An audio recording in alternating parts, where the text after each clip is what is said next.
नमस्कार दोस्तों। तो ये नई वैकेंसी आ चुकी है और कई सारे आपके मन में कंफ्यूजन होगा, हिंदी टंकन क्या होता है, आंसू लिपि क्या होती है। हम लोग बात करेंगे इस वैकेंसी के बारे में, ठीक है। ये वैकेंसी स्टेनोग्राफर की वैकेंसी, और भी बहुत सारे पोस्ट है इसमें।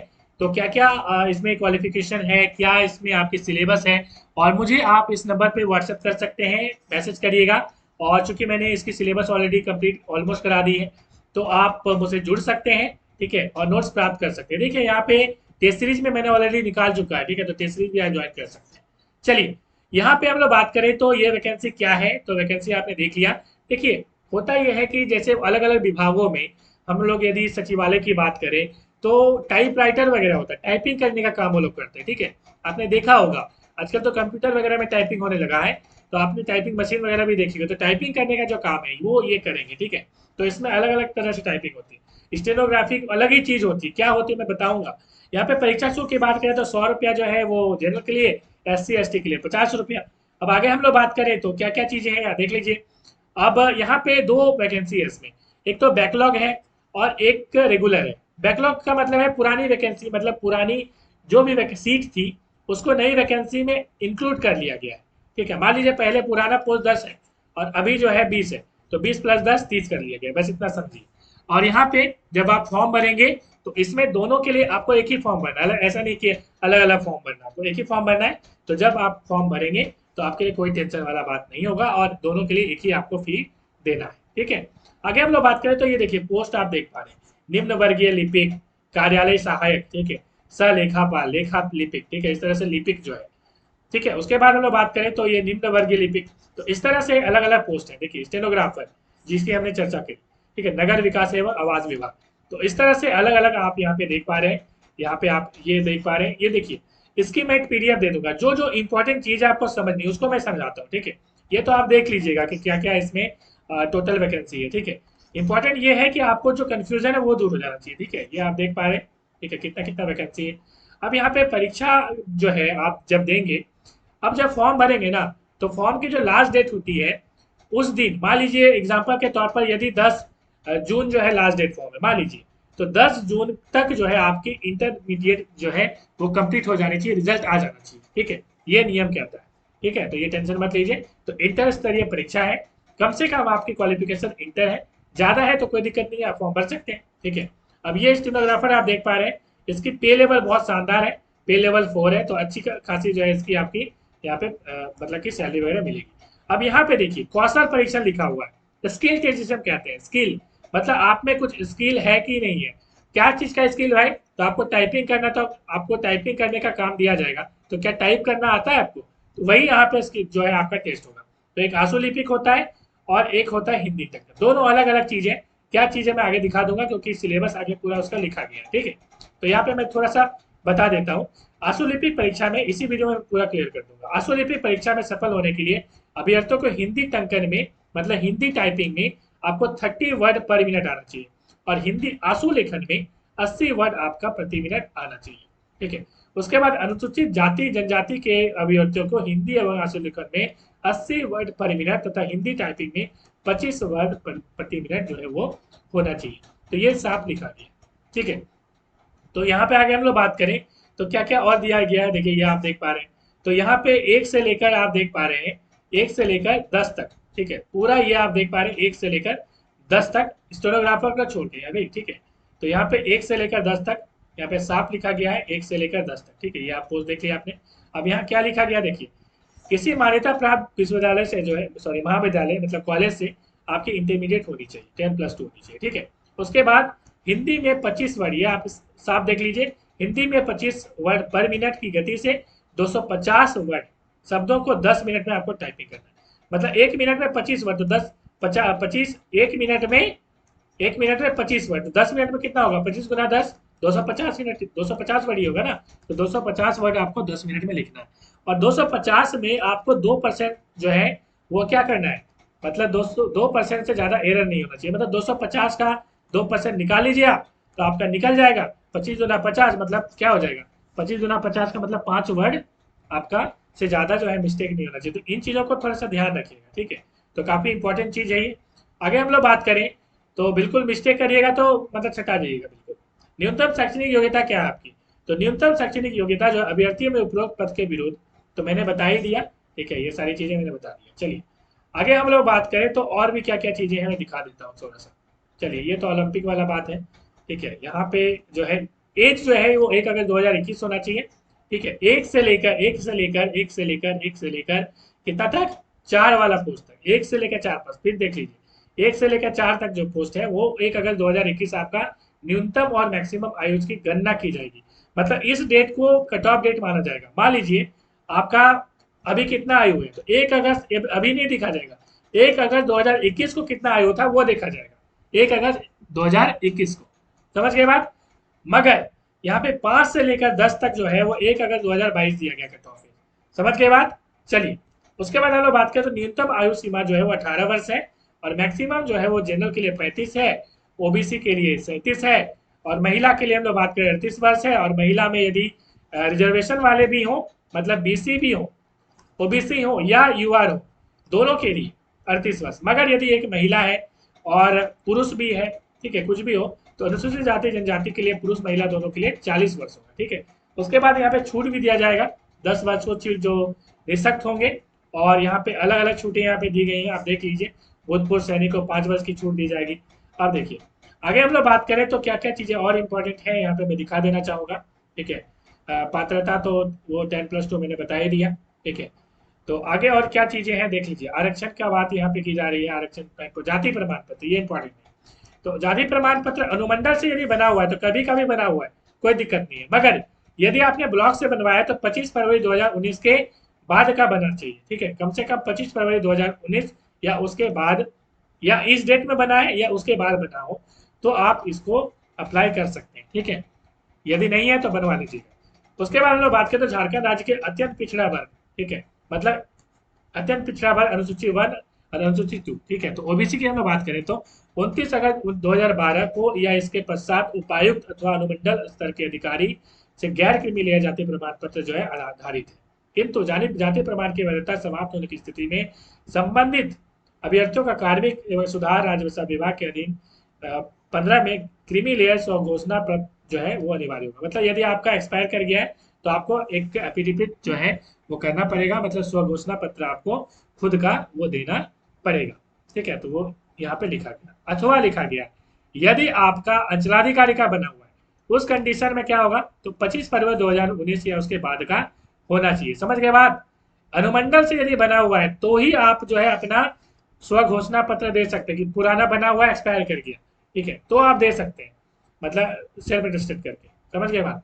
चलिए आर्थिक रूप से कमजोर के लिए यहाँ पे साफ साफ लिखा गया है कि वो अनुमंडल से आपको बनाना, उपायुक्त या अनुमंडल से बनाना जरूरी है आपके लिए। अंचल अधिकारी का यहाँ पे बात देख लीजिए नहीं की गई, ठीक है। तो ये साफ यहाँ पे लिखा गया। आगे हम लोग बात करें तो और पिता के आधार पर जाति प्रमाण पत्र ही मान्य होगा, इन पे आप फोकस करिएगा। मतलब जो महिलाएं यहाँ पे शादी करके आई हैं, पिता के आधार पर ही जाति प्रमाण पत्र आपका वैलिड होगा। समझ गए बात। चलिए आगे हम लोग बात करें तो और क्या क्या चीजें इंपॉर्टेंट हैं उनको मैं देख लेता हूँ।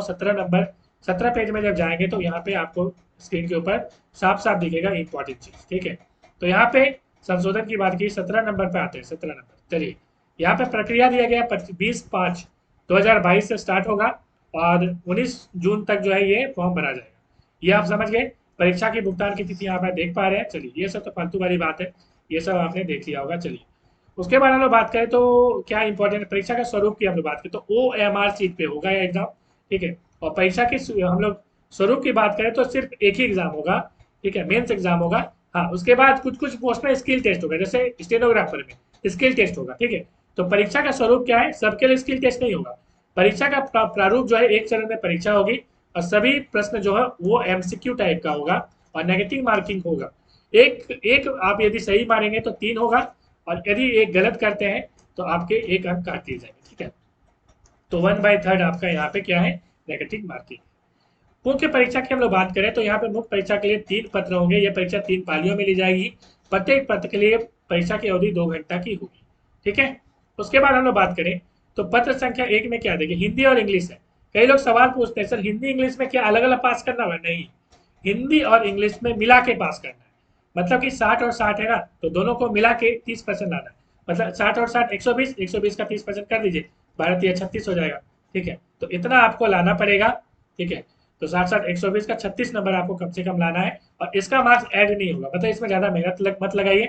और हिंदी का मैंने एक वीडियो बनाया भी है, देख लीजिएगा, मैं डिस्क्रिप्शन में डाल दूंगा कि किस तरह का प्रश्न आता है, पहली चीज़। और मैं इसको करवा भी रहा हूँ, तो इसमें जो है ज़्यादा टेंशन लेने की बात नहीं है। जनजाति की भाषा की बात करें तो ये जनजातीय भाषा आप देख पा रहे हैं, ठीक है। इसमें एमसीक्यू रहेगा 100%। उसके बाद हम लोग बात करें तो इसमें 30% अंक लाना अनिवार्य होगा, मगर जितना ज़्यादा लाएंगे मेरिट बनेगा, मतलब इसका मेरिट में जुड़ेगा, ठीक है। ये साफ लिखा गया है, ठीक है, आप देख पा रहे हैं। चलिए आगे हम लोग बात करें तो पेपर 3 देख लेते हैं एक एक करके, ठीक है। पेपर 2 मेरिट में जुड़ेगा नहीं जुड़ेगा ये मैं देख लेता हूँ थोड़ा सा, ठीक है, क्योंकि कुछ कुछ में ऐसा है कि जिसमें नहीं जुड़ता है, ठीक है, तो थोड़ा सा मैं देख लेता हूँ। उसके बाद हम लोग बात करें तो पेपर 3 में आप देख पा रहे हैं सामान्य अध्ययन 30 प्रश्न, ठीक है। सामान्य अध्ययन में क्या क्या पूछा जाएगा मैं बता दूंगा। झारखंड राज्य में सबसे ज्यादा 40 प्रश्न, कंप्यूटर ज्ञान, कंप्यूटर हिंदी टंकन संबंधित प्रश्न जो है ये 50। तो कंप्यूटर का मैंने ऑलरेडी कुछ वीडियो भी बनाया है, आप जाके देख भी सकते हैं। और झारखंड में तो मैंने पूरा लगभग कवर करवा दिया है, ठीक है। और सामान्य अध्ययन भी मैंने लगभग कवर करवा दिया, तो पूरा आप नोट्स इसका प्राप्त कर सकते हैं मुझसे, ठीक है। तो पेपर 1 और पेपर 3 दोनों का नोट्स आप मुझसे प्राप्त कर सकते हैं। देखिए यहाँ पे आपको 30% कम से कम लाना पड़ेगा, जितना लाइएगा आपका यहाँ पे क्या होगा, तो मेरिट बनेगा। और यदि आप यहाँ पे साफ लिखा गया, देखिए इसमें कम अंक प्राप्त करने वाले मुख्य अभ्यर्थी जो है उसका आगे मतलब कि जो है कॉपी जांच ही नहीं होगा, ठीक है, साफ लिखा गया है। पत्र 2 एवं पत्र 3 का मूल्यांकन ही नहीं होगा यदि आप पेपर 1 में, ठीक है, यहाँ पे साफ देखिए क्या लिखा गया है। पेपर 1 में भाषा ज्ञान में यदि आप 30% नहीं लाते, मतलब 36 नंबर नहीं लाते, तो क्या होगा, आपका आगे पेपर चेक ही नहीं होगा, तो उसमें आपको पास करना जरूरी है, ठीक है। आगे हम लोग बात करें तो मुख्य भाषा का जो पाठ्यक्रम है वो हिंदी इंग्लिश में कैसा होगा। एक तो अनुच्छेद होगा, अनुच्छेद का मतलब है कि एक पैसेज कहानी लिख दिया जाएगा, और उसी से कहानी से ही क्वेश्चन रहेगा कि मान लीजिए एक कहानी है, राम जो है वो फलाना करता था चिल्लाना करता था, उसमें लिख दिया कि राम क्या करता था, इस तरह से सवाल पूछा जाएगा हिंदी में, ठीक है। और हिंदी व्याकरण में क्वेश्चन रहेगा, तो हिंदी व्याकरण में पूरा करवा दूंगा, टेंशन मत लीजिए। और मैंने कहा कि एक वीडियो बनाया भी, आप देख लीजिएगा जाके। उसके बाद हम लोग बात करें तो अंग्रेजी में भी कुछ वही हिसाब किताब है, इसमें सिर्फ 20 और 40 रहेगा, यही थोड़ा सा अंतर है, ठीक है। तो हिंदी भाषा में आप 20-40 यहाँ पे देख पा रहे हैं, और ये 20-40 इसमें, दोनों मिला के 60, ये 60, समझ गए बात। चलिए आगे हम लोग बात करें तो क्या लिखा गया, ये क्षेत्रीय भाषा का है, तो अलग अलग भाषा की उर्दू जिनको लेना है तो आप जो कोई भी लैंग्वेज ले सकते हैं, ज़्यादा बेटर आपके लिए होगा क्या तो आपका जो सबसे इम्पोर्टेंट है, जैसे हम लोग बात करें तो मैं दिखा देता हूँ, चलिए ठीक है। खोटा जैसे है, तो खोटा थोड़ा सा क्या है कि थोड़ा सा टफ होगा, हालांकि आप ले सकते हैं। नागपुरी थोड़ा सा आपका इजी होगा, तो नागपुरी ज़्यादा बेटर होगा लेने के लिए, हालांकि आपकी जो भी लैंग्वेज लेने की इच्छा है आप ले सकते हैं, ठीक है, आप जो मतलब कि जिसमें आप कंफर्टेबल है। अब सामान्य ज्ञान की हम लोग बात करें तो सामान्य ज्ञान में साफ लिखा गया, देखिए इसमें प्रश्नों का उद्देश्य जो है अभ्यर्थियों के आसपास के वातावरण की संपूर्ण जांच होगी, मतलब इसमें आपका क्या होगा, सामान्य ज्ञान में सामान्य अध्ययन में बहुत सारा क्वेश्चन आता है, ठीक है। तो इसमें जैसे आपका मान लीजिए करंट अफेयर्स आएगा, ठीक है। उसके बाद करंट अफेयर्स में क्या आता है ज़्यादा मैं बता देता हूँ, लिपि हो गया, पुस्तक हो गया, या खेल खिलाड़ी से बहुत ज़्यादा सवाल आता है, ठीक है। तो इन चीज़ों को ध्यान रखिएगा। पॉलिटी से पंचायती राज से जरूर सवाल आता है, ठीक है, ये काफ़ी इंपॉर्टेंट है, पंचवर्षीय योजना इनको जरूर करेगा, ठीक है। तो मैं भूगोल की बात करूँ तो भूगोल भी जो है ये सारा मैं करवा रहा हूँ, तो ये सारा हो जाएगा। उसके बाद हम लोग बात करें तो मतलब कि इसमें ज्योग्राफी हो गया, इंडियन ज्योग्राफी हो गया, हिस्ट्री हो गया, ये सारा पूछा जाता है। झारखंड राज्य से संबंधित ज्ञान आप देख पा रहे हैं, ये आपके सिलेबस है, कंप्यूटर की ये सिलेबस है, ठीक है, तो ये आप देख लीजिए। चलिए आगे हम लोग बात करें तो यहाँ पे क्या क्या लिखा गया है देख लीजिए, यहाँ पे क्या लिखा गया है। तो जो इसमें पास करेंगे उनके लिए एक टाइपिंग टेस्ट होगी, टंकन जांच पहले। तो टंकन जांच में कृति देव, देखिए हिंदी भाषा में एक फॉन्ट होता है, मतलब आप जब वर्ड में लिखिएगा ना एमएस वर्ड में, तो हिंदी जब लिखिएगा एमएस वर्ड में आपका इंग्लिश लिखाता है जनरली, ठीक है। लेकिन आपको हिंदी यदि आप डाउनलोड करिएगा तो कृति देव इसका नाम है, मतलब बहुत टेंशन मत लीजिए, इस फॉन्ट का नाम है कृति देव, ठीक है।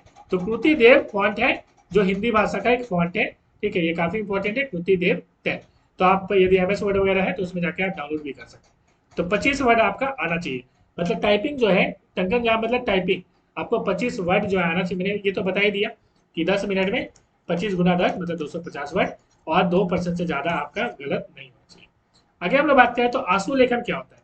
आंसू लेखन का मतलब समझते हैं, आंसू लेखन का मतलब ये होता है कि देखिए आंसू लिपि में दिखाता हूँ थोड़ा सा, देखिए ये है आंसू लिपि, मतलब कि नॉर्मली जो आप लिखते हैं ना, नॉर्मल जो आप लिखते हैं मतलब कि मैं खाता हूँ, तो मैं खाता हूँ को आंसू लिपि में बहुत शॉर्ट में लिखा जाता है, ठीक है, एकदम शॉर्ट में लिख देगा, मतलब इस तरह से कुछ लिखा जाता है, मतलब उसका एक आंसू लिपि है। वो आंसू लिपि जो करते हैं जो जो एक्सपर्ट होंगे उनको ये पता होगा, ठीक है। तो आंसू लिपि लिखी जाती है, आपको लगेगा कि उर्दू लिख दिया। तो इस तरह से आंसू लिपि लिखने का एक तरीका होता है, एक अलग ही लिपि है, नाम ही है, ठीक है, एक अलग ही लिपि है। और एक्चुअल में क्या होता है, सुन के जल्दी लिखना, क्योंकि आप देखिए हम बोल रहे हैं तो लिपि लिखना उतना आसान नहीं होता, लेकिन आंसू लिपि में हम जो बोल रहे हैं, एक मान लीजिए एक ऑफिसर बोल रहा है कि भाई चलो टाइपिंग करो, तो आराम से आंसू लिपि में जल्दी जल्दी टाइपिंग हो सकती है। तो ये होता है आंसू लिपि। और आंसू लिपि मैंने देखा कि ये है। तो जो आंसू लिपि वगैरह सिखाते हैं उनसे आप सीख लीजिएगा, ठीक है। चलिए, उसके लिए मैंने बता दिया कि क्या इसकी क्राइटेरिया होनी चाहिए, कितना स्पीड में आपको लिखना चाहिए, साफ लिखा गया है। आगे हम लोग बात करें तो मुख्य आधार, यहाँ पे देखिए, मुख्य परीक्षा के आधार पर मेधा सूची का निर्माण। आयोग द्वारा आयोजित मुख्य परीक्षा के उपरांत कंडिका की टिप्पणी के अधीन प्रश्न 2 एवं 3 के विषय के प्राप्तांक के आधार पर, योगफल के आधार पर सामान्य मेधा सूची तैयार किया। हाँ, तो जो मैंने कहा पेपर 2 और पेपर 3 के जोड़ के एक मेरिट लिस्ट बनेगा। उसके बाद कौशल परीक्षा जांच होगा।